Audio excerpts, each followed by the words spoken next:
Hello everyone, Assalamualaikum. My name is Samson and welcome to my another video. So আজকের ব্লগটা হইতেছে একটা মানে ছোট অথবা বলা যায় যে ফেসবুকের জন্য এই কন্টেন্টটা, ঠিক আছে আমার। অ্যান্ড আজকে আমরা যাচ্ছি গরুরহাট, আর এটা স্পেশালি ঈদ ব্লগ। তো ঈদের টাইমে কী করি সেটাই তোমাদেরকে দেখাবো। সো চলো ব্লগটা শুরু করা যাক। তো ফাইনালি আমরা একটা গরুর হাটে এসে পড়লাম, এন্ড এই গরুর হাটের অবস্থাটা দেখো গাইস। আর গরুর হাটে এরকম অবস্থা থাকবে এটাই স্বাভাবিক, আর ছোট থেকে গরুর হাটে যাওয়া অভ্যাস আমার, তার জন্য গেলাম। বাট আজকে 2-3 বছর ধরে আমি গরুর হাটে যাই না, প্রায় 2-3 বছর না, 4-5 বছর হইব। আর আমার এই যে আমার ভাই, আমরা মোট কয়জন গেছি তোমাদেরকে বলি। আমার ভাই, মামাতো ভাই, আর এই যে আমার আরেকটা মামাতো ভাই, দুজনই আর কি একই ছোট ভাই। মানে এটা হচ্ছে আমার মামাতো ভাই, আর এটা আমার মামাতো ভাই, ওর ছোট ভাই আর কি। আর ওই যে আমার মামা, আর সাথে আমার আঙ্কেল। তো আমরা এই কজনই গেলাম, প্লাস আমিও। ঠিক আছে, তো আমি আর আমার ভাইকে মনে করতেছি গরুর হাটে যে এই গরুর হাটে ভাই গরু দেখতেছি, আর আমি আর আমার ভাই বলতেছি যে ভাই হুটহাট এই যে এরকম অবস্থা গরু, এই যে যদি হুটহাট একটা গরু এসে আমাদের উপরে এসে পড়ে শেষ আমরা। আর ভাই বলতেছে তুই চিন্তা নিস কেন, গরু আসলে আসছে, আমরা কমই নাকি। আর যাই হোক, এখন আমরা ওই হাটে কোনো কিছু চলা যায় নাই, তাই আমরা অন্য হাটে যাইতেছি। এই জায়গায় আমি আর আমার ভাই ডিসকাস করতেছি যে ভাই এখন কিরকম গরু নেওয়া যায়, কিরকম কি। আমার ভাই ওইদিকে দেখাইতেছে যে দেখ ভাই একটা গরু আসতেছে, আর এটা পাগলা টাইপ হইতে পারে, ঠিক আছে, যেরকম করতেছে। তো আমার ভাই আমাকে দেখাইতেছে বারবার, বলতেছে হ্যাঁ ভাই হইতে পারে, ঠিক নেই। এমন গরু তো ভাই বলা যায় না কি করে। তো এই যে গরুটা, অ্যান্ড আমরাও ভাই দুজনই করতেছিলাম। আমার ভাই জায়গায় ওটা কয় কেজি মাংস না হইব ওটা নিয়ে ওয়েট করে ফেলছে। আর আমি তো ভাই ওর সাথে এমনি কথা বলতেছি, ডিসকাস করতেছি যে ভাই এখন কি করা যায়, কোন দিকে যাওয়া যায়। তো ওই জায়গায় বলতেছে যে দেখি কি করা যাবে, কোন দিকে যাওয়া যায় এখন, কারণ কোনো হাটে আমাদের গরু পছন্দ হইতেছিল না। সো এই জায়গায় আমি আর আমার মামারে রাখতেছিলাম, আমার ভাই আর আমরা। সো এখান থেকে যাই আমরা আরেকটা হাটে, এই যে দেখতে পাচ্তেছো এই হাটে তো ভাই মনে হয় যে পুরো পানি দিয়ে ডোবা। অ্যান্ড গরুর দাম ভাই এত বেশি, যে গরু ধরো 40,000 টাকা, সেই গরু চাইতেছে ভাই 1 লাখ টাকা। মানে বুঝতে পারতেছো আকাশ পাতাল তফাৎ ভাই। এই হাটের থেকে মানুষ যে গরু নিতেছে এতটুকুই তাদের ভাগ্য। আমরা যেসব গরু দেখলাম ভাই, আমাদের গরুটা দেখো সামনে, যে গরুটা নিছি আমাদের বাজেটে, সেই গরুটার মনে করো যে যে বাজেটে নিছি সেটাই বেস্ট। ওই গরুটা চাইতেছিল নর্মালি এই জায়গায় 1 লাখ 1.5 লাখ এরকম, বাট আমরা খুবই কম রেঞ্জে নিছি। এই যে গরুটা আমরা যেটা নিলাম, এটা আমরা টঙ্গীর হাটে গেছি। তো টঙ্গীর হাটে যেয়ে আমরা এই গরুটা পাইলাম, অ্যান্ড একটা ভালো একটা বাজেটই পেয়েছি হিসাবে, ঠিক আছে। অ্যান্ড আমার ভাইয়ের সাথে আমি বলতেছি যে ভাই গরুটা কিন্তু অনেক মনে করো রাগী গরু। সো আমার তো অবস্থা খারাপ হয়ে যাবো, কারণ ছোটোর থেকে যাই বেশিরভাগ দিয়ে শান্ত গরু আমি, ঠিক আছে। আমার বাবার সাথে যাই, অথবা এখন তো বাবা নেই, যাই হোক, বাট এখন ফ্যামিলি মেম্বার সবার সাথেই গেলেও শান্ত গরু আনা হয়। আর আমি যে বলতেছি ভাই গরু কিনা ডান, ঠিক আছে। যাই হোক, সবার সাথে এখন যাই, মোটামুটি ঘুরি। বাট গরুর হাটে আজকে 3-4 বছর ধরে যাওয়া হয় না ফ্যামিলি মেম্বারদের সাথে, কারণ আসলে একটু রিক্স হয়ে যায়, আর আমি একটু অসুস্থ ছিলাম, যার কারণে। আর ভাই গরু বারবার আমার দিকে আসে আর ওইদিকে যায়, আমি ভাই ফুললি রিক্সে, কারণ এই গরুটা পাগলা গরু ছিল। প্রথম তো ভাই ভাবছিলাম যে শান্ত গরু, পরে যখন দেখি যে ভাই এটা পাগলা গরু, আমার যেই জ্বালানটা জ্বালাইলো ভাই, ট্রাকের একদম মানে যেই দরজার সাইডটা না, যে সাইডটা জিনিসপত্র উঠায়, ওই জায়গায় ভাই আমি দাঁড়ায় গেছি না পারতে। আর এই যে গরুটা ফেলে দিয়েছে, এটা দেখেছি। আর অ্যান্ড এই যে ঈদের দিনের ক্লিপ ভাই, দেখো কিরকম এই গরুটাকে শেষ বিদায় দিতে আমার ইয়েও লাগতেছে। বাট এই গরুর জন্য ভাই মানুষ আমার উপরে হাসছে। মানে আমি ভাই আমাদের বাসার থেকে মনে করো যে অলমোস্ট বাসার কাছাকাছি, মানে বাসার থেকে অনেকটাই দূরে মেন রোডে ছিলাম, ঠিক আছে। এদিকে না, মানে একদম মেন রোডে। টঙ্গিরা একটু পার হয়ে যখন আমরা কলেজ গেট এইদিকে আসলাম, কলেজ গেটও একটু পার হলাম, ওইদিকে যায় ভাই আমার অবস্থা খারাপ। আমি ডিরেক্ট ওই জায়গায় দাঁড়ায় গেছি, মানে কি বলবো গাইস, এই গরুটা এতটা জ্বালান জ্বালাইছে, এতটা পাগলা। আমি বলছি ভাই গরু লাথি গেলে মাথা ফাটবো, সব শেষ আমার। আমি অ্যাটলিস্ট এই জায়গায় দাঁড়াই, কারণ এই জায়গায় দাঁড়াইলে আমার মাথাটা তো ফাটবো না, আর আমি অ্যাটলিস্ট বেঁচে থাকবো। কারণ এবার যাই হোক, ঠিক আছে।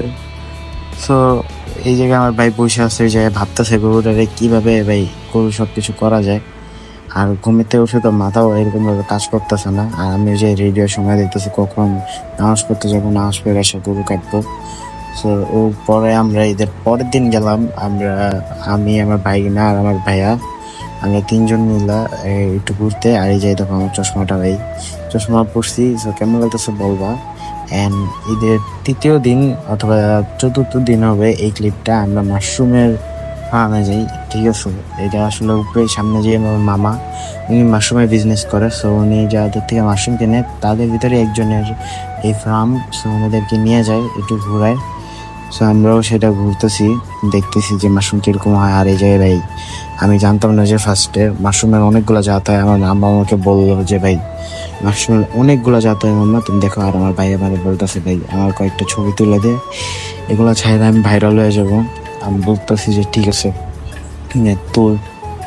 সো কয়েকটা ছবি তুলে দিলাম।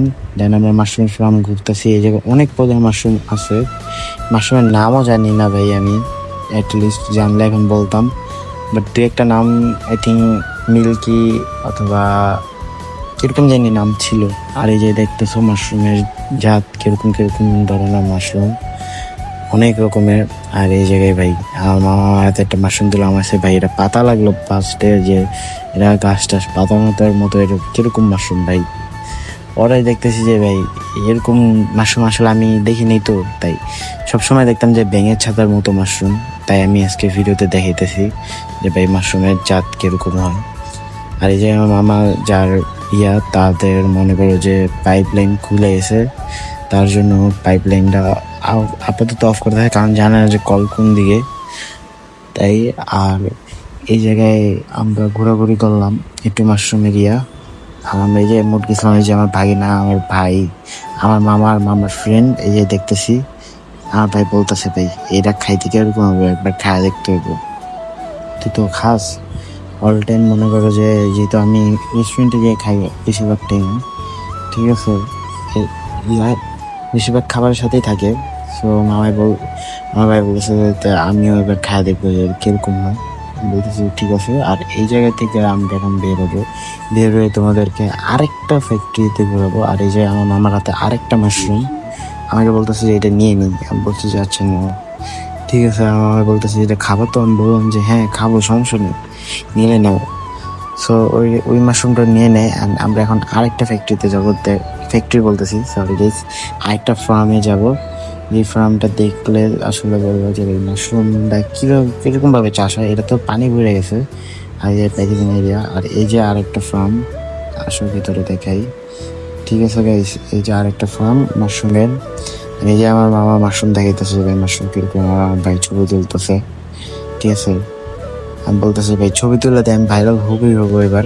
আর এবার মাশরুমগুলো আমি আমার গ্রামে নিয়ে যাব, নিয়ে যেয়ে সবাই দেখাবো, দেখে বলবো যে ভাই এই মাশরুম কেউ কি খাইতে পারবা, এই যে ব্যাঙের ছাতা, ঠিক আছে, এটা ব্যাঙের ছাতা মতো, এটা আমি তোমার খায় দেখাইতে পারবো, মানে কিরকম যাই হোক। আর এই যে আমি দেখতেছি যে ভাই মাশরুমের কিরকম জাত আছে, মানে অনেক রকম জাত। তো এই কিরকম ভাবে আসলে মাশরুমগুলোরে চাষ করা হয় ভাই। এই জায়গায় আমার মামাই বললো যে 4-5 ধাপ পার করার পর যে মাশরুমগুলা আসলে হয়। দেন আমি তো অবাক পাই, 4-5 ধাপ পার হইতে হয় একটা মাশরুম হওয়ার জন্য, ঠিক আছে। আর এই জায়গায় ঘুরতেছি, ভালো লাগতেছে মাশরুমগুলা দেখতেও। তো আমার মামা আমাকে বলতেছে আসো আমরা দুজন মিলা একটা এরকম মাশরুমের ফার্ম দিই। আমি বলতেছি যে দেওয়া যায়, বাট আসলে যেহেতু আমি বিজনেস অনেকদিন ধরে বলতেছি যে করবো, তাই আর কি আমার মামা বলতেছে যে দিই। আমি বললাম যে হ্যাঁ দেওয়া যায়, নো প্রবলেম। আর তাই আর এই যে আমার মামার ফ্রেন্ড, উনিও দেখতেছে এই জায়গায় মাশরুমগুলো কতটুকু হয়েছে কি। অ্যান্ড আমরা ওই যে দেখলাম ভাই অনেক রকমের মাশরুম, নানা রকমের মাশরুম দেখার পর এখন আমরা বাইরে যেতেছি। মাশরুমের ফ্যাক্টরি থেকে বের হলাম। সো মাশরুমের ফার্মের থেকে আসার পর আমরা বাসায় চিল করতেছি। আমরা 4 জন মোট ছিলাম, আমার ভাইগনা, আমি, মামা, দেন আমার ভাই। আমরা এই 3-4 জন মিলে এই জায়গায় মজা করতেছি, বলতেছি যে আজকে আমাদের মুড়ি পার্টি হবে রাত্রে। সো আমরা ওইটাই করতেছিলাম। এই জায়গায় মুড়ি মাখানোর জন্য যা যা করা লাগে আমরা ওই সব জিনিস নিয়ে আসলাম আর ওগুলো করতেছি। আজকে আমরা দুষ্টামি করতেছি সকাল বসে বসে, আর মজাও করতেছি। দেন দেখতে থাকো সামনে কি হয়। অ্যান্ড তারপরে গাইস একটা ক্লিপ দেখো এই জায়গায়, এটা কিছুদিন আগে মানে ঈদের 4-5 দিন পরে হবে। এই যে ভাই আমরা একটু বাইরে বেরোইছিলাম হাঁটতে, এই যে বের হয়ে দেখি যে ভাই মেইন রোডে আসছি। মেইন রোডে আসার পর দেখতেছি এই জায়গায় একটা গাড়ি অ্যাক্সিডেন্ট হয়েছে, একটা বাসকে মারছে এই গাড়ি, মনে করো যে সামনের সাইড এয়ারব্যাগ সব অন হয়ে গেছে। এই যে গাড়ির অবস্থা, এটা প্রিমিয়াম ছিল। কত মডেল হবে আই থিঙ্ক খেয়াল নেই, বাট এটা 20-21 হইতে পারে মডেল, অথবা 19-এর মডেল এরকম হবে। ঠিক আছে, গাড়ির অবস্থা ভাই। আর ওইদিকে ছিল বাসটা, বাসের মারলো, পুরা গাড়ির অবস্থা শেষ এই জায়গায়। আর সবাই এই জায়গায় বলতেছে ভাই গাড়ির অবস্থা, কে চালাইছে গাড়ি ভাই। মনে করো যে এরকম ভাবে ভাই অ্যাক্সিডেন্ট হতো ভাবতেও পারে নাই। ঠিক আছে এলাকায়।